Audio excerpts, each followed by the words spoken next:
Welcome to Scale Your Empire, the podcast that elevates your business game. Meet your guides to greatness. Your hosts, Darshan and Rejin.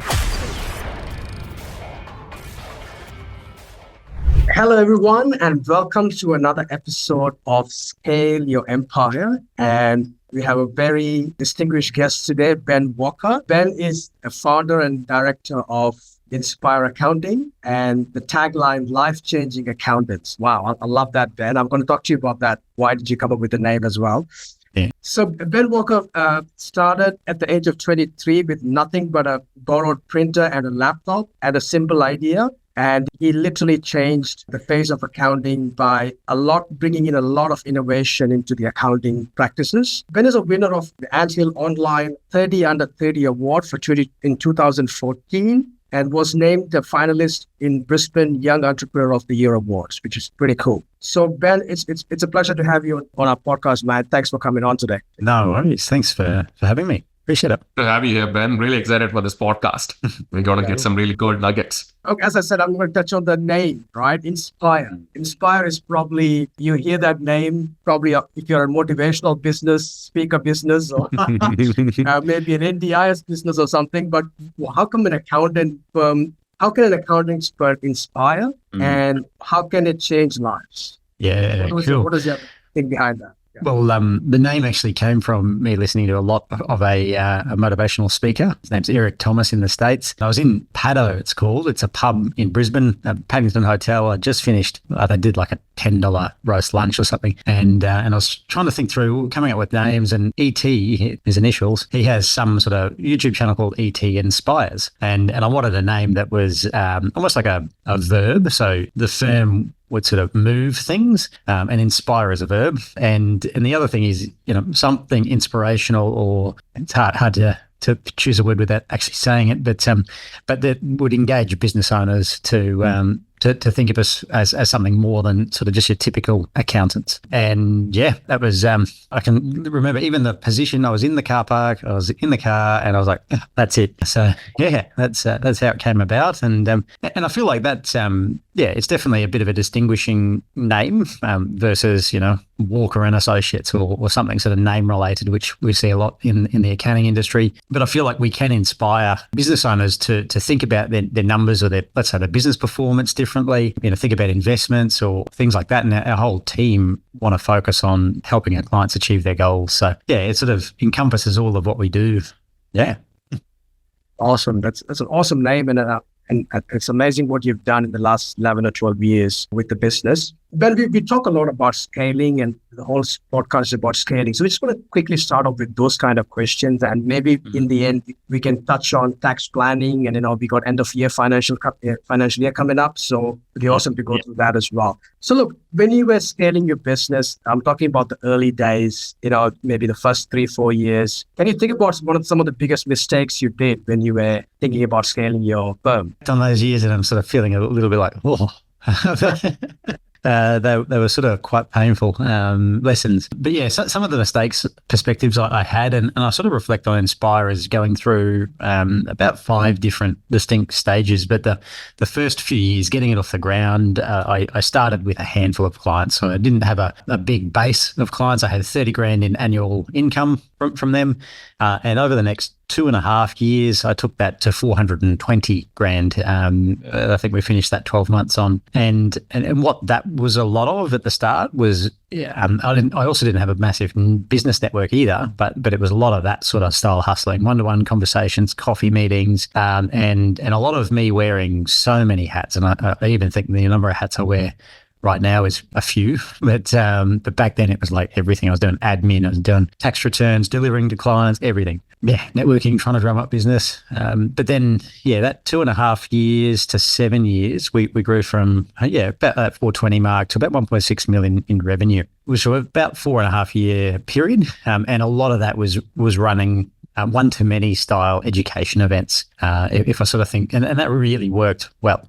We just engage with our community, invite people to face-to-face events. We don't do that at all right now, given the change of the market over the last few years. But we used to do a lot of that sort of educating business owners around all the things we could help them do. And the idea behind that is where people know you, like you, and trust you, they probably want to do business with you, especially when they're comparing that to other service providers that they don't have that background experience with. So that was probably one of our biggest keys to scaling in those few years. And then if I could, maybe they're like things that worked, maybe the things that didn't work. Yeah, just not realizing that being a great technician doesn't necessarily mean you're going to be a great business owner, and that being a great business owner and building a business is a different set of skills than going to uni and studying accounting or even my CA, a chartered accounting course that I did after that. I think that's a very big distinction. And probably about 6 months into business, that's when I started my education journey, and the amount of coaching courses, mentors and people I've had, I mean, the cost would be astronomical. It would make uni look like pocket money. But the whole idea is that without that investment in, great people around me who've done it before, or, teaching me those business owner skills, but I think it would be a lot slower, or we'd be like most other accounting firms. We'd sort of be great technicians, but average to crappy business. Yeah. And the other key within that, and I think that's a subgroup of running a great business, is really focusing on your people and making sure they're the right hires. And there's just so much to unpack there, but people is the other key. Amazing, Ben. That's so good, man. I really love how you showed the transition from where you were to where you went through and some of the mistakes that you were able to learn. I've seen the way that Inspire has scaled and grown, all right, at least in the last 4 to 5 years. And since our podcast is about scaling your empire, right? So what do you think maybe 2 or 3 action steps, all right, that you did to really scale Inspire Accountants so that we can take some takeaways from that? Yeah, cool. And this really works for us because we're really heavily relationship based in our engagement with clients. So keep that in mind. If you're an e-commerce business, this might not work, but or whatever other industries that there might be out there. But yeah, B2B is a business to business is what we deal with our client base, and a very high touch relationship. So for us, it was running consistent events. And in the early days, as I mentioned, they were the small workshops in our, we had a cafe. That's a whole nother story. We had a little cafe. I had a beer tap. There's a photo of me under the beer tap drinking the first day it got installed. But we had lots of events there. And over time, we started going to Brisbane, Sydney and Melbourne, and even hosting those small workshops interstate. And again, the whole idea is get in front of new people, spend time sharing your ideas, building that know, like, trust factor, and then offering a bit of a call to action after that. When, sort of fast forward, I mentioned that sort of 1.6 mil. I had a business partner during that 400K or so to 1.6 mil window. That didn't quite work out how I thought it would. Great at the start, but our vision sort of drifted. And I guess that the team makeup really didn't require an extra owner at that stage. So learned a few more lessons throughout that process. But then that 1.6 mil, that was just before COVID kicked off. And we historically done lots of face-to-face events. And all of a sudden we can't do probably our biggest lead generation strategy. And so, it was like the 13th of March or whenever the date was that the world's about to be shut down. We were on a plane back from Sydney doing an in-person marketing event. And then we had a client-only drinks and dinner at one of our clients' houses down in Sydney. And that night was the night where, don't come into the office next week, team. We're going to work from home. So that was kind of the moment where we're like, we can't do this. But then the government started announcing all these COVID measures and things that would help businesses and people, survive this 2-week lockdown. And then what we did is we essentially changed our in-person events to online.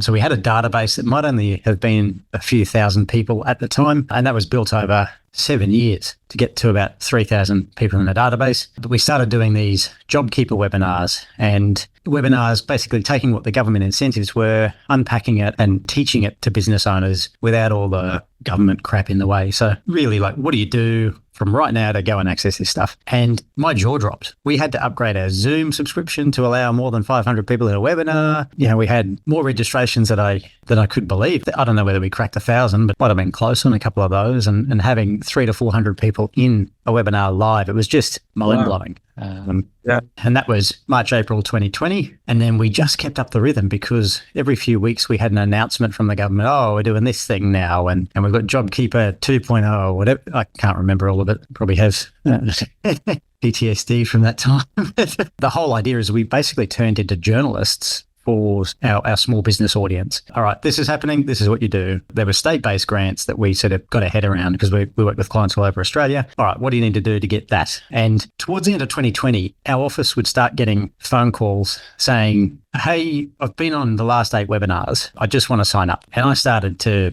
shit bricks at that point because I was like, that's never happened before. But what it was trust that was built over so many different touch points throughout that year. And we were getting bigger and bigger audiences. We had business coaches or people who had business owner clients approach us to do webinars just for their community, which we did. So the rate that we grew in that, and maybe partnerships is a key scale thing. But yeah, the rate that we grew in 2020, I think we doubled the business in 2 years in terms of revenue and headcount. It was exceptional. Yeah, cool. Huge, Ben. But one more thing is I really love what you do as an accounting business. And I think so you did touch on it a little bit more, like the education-based marketing. Okay. I can see that builds a lot of trust. And I even have a few of your books right now with me. So tell us a bit more as a scaling business. What's your take on marketing? How do you approach it? And what's been really helping you? And in the first year of business, when I sort of felt like I'd extinguished my personal network, I didn't have anything else, any other leads coming in. So growth stopped for me and I had to launch myself into digital marketing, which at the time, hardly any other accounting firms were doing.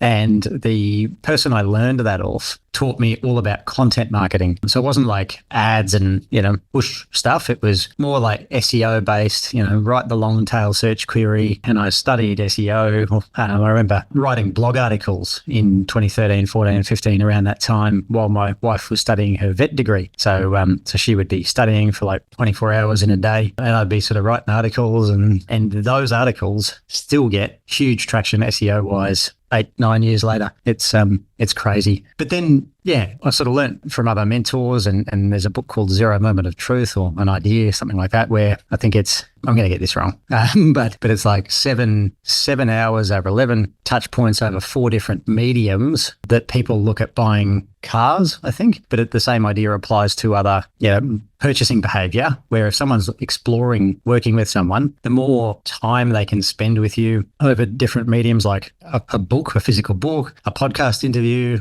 your website, a YouTube video, that it gives them a lot to absorb and the number of hours they're spending with you increases. So right back in probably 2014 or 15, I went on almost a decade-long, and it is a decade-long mission to put so much information out there that people can just digest to then make their own decision of what they want to use accounting-wise moving forward. We still get organic people coming to us now, which seem to know me, which is a bit creepy, but that's the outcome of that. One of the things about being like accounting, there's a lot of, as you mentioned, the word trust. If you're going to give your books to you, they need to trust you first, right? So I think that's a big factor in there. Yes. And the other challenge I can see is, most businesses, if they already have an accountant, it's like, you already have a mortgage, right? And this guy has all your details. Yes. So you don't want to change your mortgage broker. And I feel accounting firms are the same as well. You're too comfortable with so how do you overcome that challenge of, the business owners, man, I don't want to do this because I'm just too comfortable with that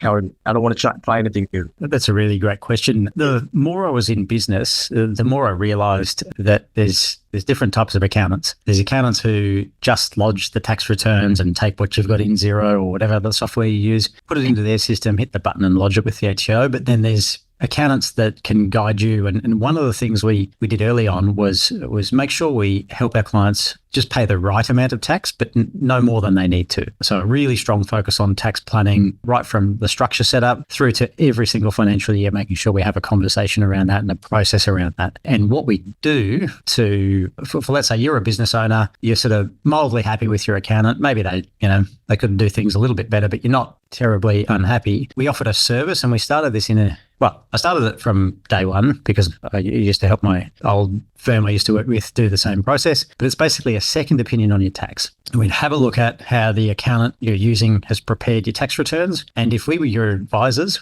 what would we have done differently? And then 8 times out of 10, in fact, it's probably higher than that, but that's how often we would have thousands, or in some cases tens of thousands of dollars in tax savings that we could have helped the client with had they been using our advice. And so when you meet with a client who's on the fence, they don't sort of love the accountant or they've done nothing wrong that they know about, and then you say, well, last year, and my uncle was one of the first conversations I had with him, I could have saved you 56 grand last year. And he went, oh, okay, you just do these few things and this is the difference in outcome. And so when that usually motivates people to go, okay, well, getting the advice I need from my current accountant, I need to change to someone else. And then that's where the conversation usually starts, is sort of tax related, and we're sort of more well known for that. But then we can have conversations with our clients around, interpreting the numbers from a monthly management perspective, but even asking the right questions to guide them on making sure they're building their wealth as well. So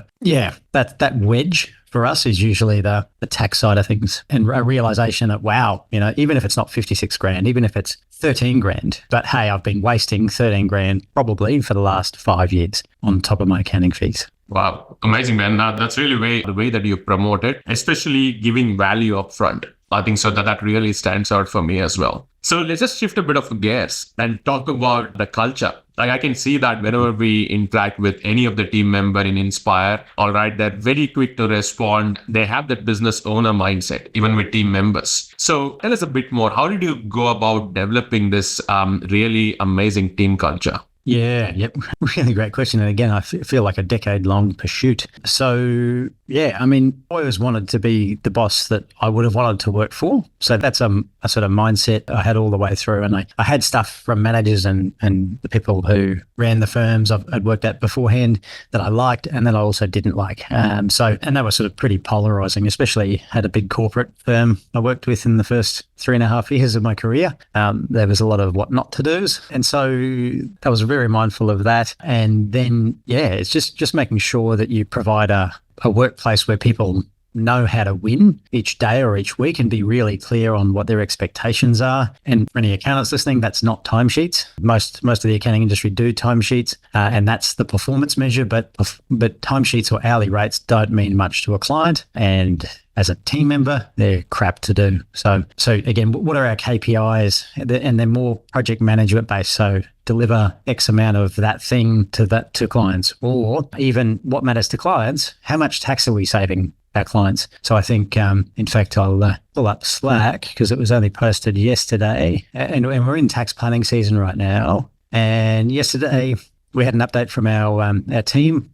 Last week we saved 154 grand for our clients, brings us to a total of 29,463,000 since 2015. And one of our team members alone saved a client 80K. So that's the sort of focus and success that we sort of celebrate front and center in Slack, along with things like email response time, which absolutely matters to clients. It's just not as sexy as tax savings. So yeah, that's some of the focus versus like, did you bill 7 hours today to clients? It's a totally different conversation and care about. I mean, I care that people are doing work, not just sitting there doing 1 hour of work out of the 8 we pay for. But what matters more from us as a brand and a person, and what I care about, is that we're delivering value to our clients, and then also having a huge element of fun. So not taking ourselves too seriously at work, being really constructive with how we give feedback, even if it is negative. And we have to go through performance management, our performance improvement with our team from time to time. But the whole thing is, let's be constructive rather than, maybe the 1950s way of doing things, which is maybe like, yeah, do it better, you idiot. Yeah, there's none of that. That's a quick way to get walked out the front door. So yeah, just a safe space. We do retreats with our team as well. So 3 times a year. 2 of them are 1-day off-site retreats, and then we do a major retreat, which is coming up early August for us, where we go away for a couple of nights. Usually we hire like a small apartment complex and just spend time, focusing on the business, on the team's goals and how they see themselves over the next few years in the business, but also in their personal life. And then having celebration as well. So celebrating the different seasons we go through. And I said 3 retreats a year. We've got 3 pretty distinct seasons in the year. So yeah, we sort of tie all that together and try to have fun along the way. There's a huge amount of banter, heavily politically incorrect. Yeah, so but enough. It's I want to enjoy coming to work too as well. I want to feel safe. I want the team to feel safe and have fun as well. So that's And building culture is an ongoing daily thing, as you mentioned. It doesn't happen overnight. And the key words you mentioned there is safe, fun, and engaged team. That's just, especially the word fun. We don't hear that much from businesses. And Dash and I, we believe so much in that. Like we even have fun Fridays and all that kind of stuff just to induce more fun. Because especially when you have so big goals and targets, and it can become a bit serious and uptight, right? And you can release that tension. And it's so cool, man. And we can clearly see, like every time we speak to your team, we can clearly see how happy they are out there as well. Yeah. Just want to change the gears a little bit more here as well, Ben. You touched a little bit before about being a technician and then building a business, right? So when you're looking to scale, this is one of the hardest thing. You can see lawyers, accountants, and all this, mortgage brokers end up being the technician for all their life. They never build a business, but they just maybe some people are happy doing that, but some people never able to. So what do you think was your biggest struggle from going from a technician to a business owner? Yeah. So I guess one of the biggest things is people and making sure you've got the right people doing the right things. And then a big realization, and this was about that transition into COVID in March 2020, what team structure are you building with? Up to that point, I'd had a very flat structure. We had 9 people in the business after my business partner was removed. And I think 7 out of 8 other people, because I was the 9th, were managed either directly by me or only one step apart. So I still had a fair amount of involvement. And I was really stretched thin. I was doing most of the reviews for our clients. And that wasn't really going to scale us past that point. And I'm so grateful that we had that realization then, because then growth was nuts after this point. But we split into 3 different teams at that point. So I managed 3 people, and each of the 3 people managed between 0, 1 or 2 other people. And then we sort of grew those teams from there. And if you look at, and we call that our diamond teams, which in 2020, it was a single diamond with, if you sort of imagine visually, we got a point at the top of a diamond, 3, if you split that into 3, like a triangle, and then drops down a little bit directly where they're managing one person. And then at the bottom, you've got a point on it too. We're supported by an admin team member for that team. Fast forward 4 years from that point, now we've got 3 diamond teams. And so that's our way of scaling. And diamond teams aren't full yet. We're sort of using sort of Inspire language here. So forgive me if it's not making perfect sense right now, but our largest team might have 7 out of the 9 pieces in their diamond. Our smallest team might have 3 out of 9 in their team. But our process, or the direction we set back in 2020, was to take our diamond and duplicate that into 3. And once we fill out those 3 diamonds, I don't know, let's just take that and times it by 3. And what happens is everyone is always working themselves out of a job into the next position above them. That includes me, that includes our partners and managers, seniors and junior accountants. We all know what we've got to do to move up to the next plane. In fact, I'm probably the foggiest because I don't know what the tip of the mega diamond looks like. So I'm making it up as I go. But I don't know where we sort of started with that, Christian. But so each diamond has 3 teams. Would that be right? So for one partner or manager at the top, there's 3 senior accountants. Each of those senior accountants have 1 junior accountant each that they manage. And then there's a support admin team member. And sorry, that's only 8 points. My 9th was my marketing manager at the time. So there's 8 people in a team. Right.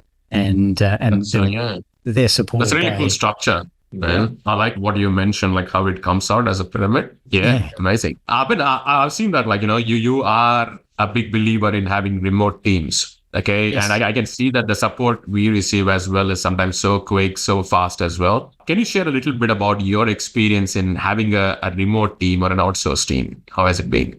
Yeah, not without its challenges over the years. And we've had a few different models that we've worked with. But I guess one thing we found, especially over the last few years, is that it's very hard to find consistent local talent to help grow our business onshore. And the other thing, this is a very early day thing, is I wanted pretty much all of our onshore team to very quickly become client facing, because otherwise they don't necessarily need to be in our Brisbane office or, that sort of thing. So, we used offshoring from pretty sure year 1 under different models from that point onwards. But I found it a way to leverage our onshore team so that, let's say one senior accountant could look after the delivery of 50 clients versus if it was, if we didn't have that offshore team, it might be 20 or 30 clients that they could look after in a year. So, that's the sort of rationale behind offshore team. Amazing. I love your perspective where you're looking at an offshore team as a supplement. All right, like a booster package for your current team's productivity. That's amazing. How you're putting your thinking around it. It's not that, okay, you need to remove jobs from here and just pass it on to overseas. It's not like that. Where you're trying to make your leadership team, your core team, way more productive and way more effective. That's really cool. But on the same topic as well, like you're an accounting firm. Sometimes when people are trying to outsource or hire someone remote, they think a lot about compliance, documentation, all right, and other things. So did you have that as well? And how did you overcome that? How do we deal with the compliance of documentation, IDs. Yeah, absolutely. So the goal is to, and this has sort of developed a lot over the last 10 years, but the goal was also always to pick providers who that was a very mindful thing for them. And a lot of it's been driven by just asking the questions, hey, what do you do around client privacy? And what do you do around, I think there's an ISO certification. I can't remember the one, 27001 or something like that. That's a sort of audit procedure that businesses can go through. And then also sending documents as well. So making sure that things like we've got VPNs in place and, the team members overseas can only access documents from the office. So stuff like that has sort of, been in place, and touch wood, nothing ever bad has happened in that time. So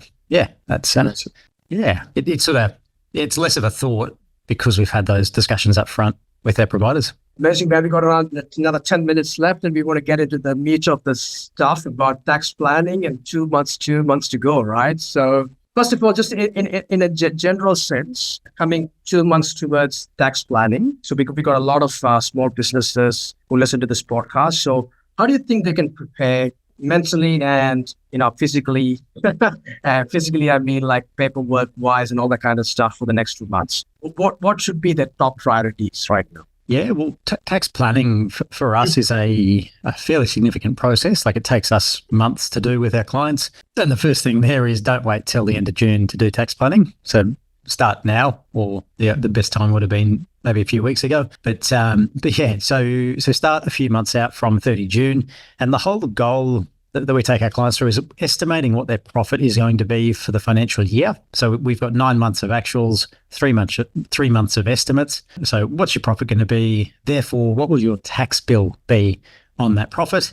And then what strategies can we use to reduce your tax bill? That is, in a simple sense, what tax planning is. I guess the long-standing strategies that we've been using for over a decade. There's stuff that's changing year to year. There's perspectives the ATO has had also on decades-old legislation that is upsetting a few people. But the whole process is we guide our clients through a conversation, and even with our tax saving strategies, sometimes there's money to spend. So if you're going to spend, let's say, 20 grand on buying a new ute for the business, you got to have the cash to do that, or funding. So again, that sort of stuff has a lead time, but also has, impact on cash flow. So it needs to be planning and not just tax reacting.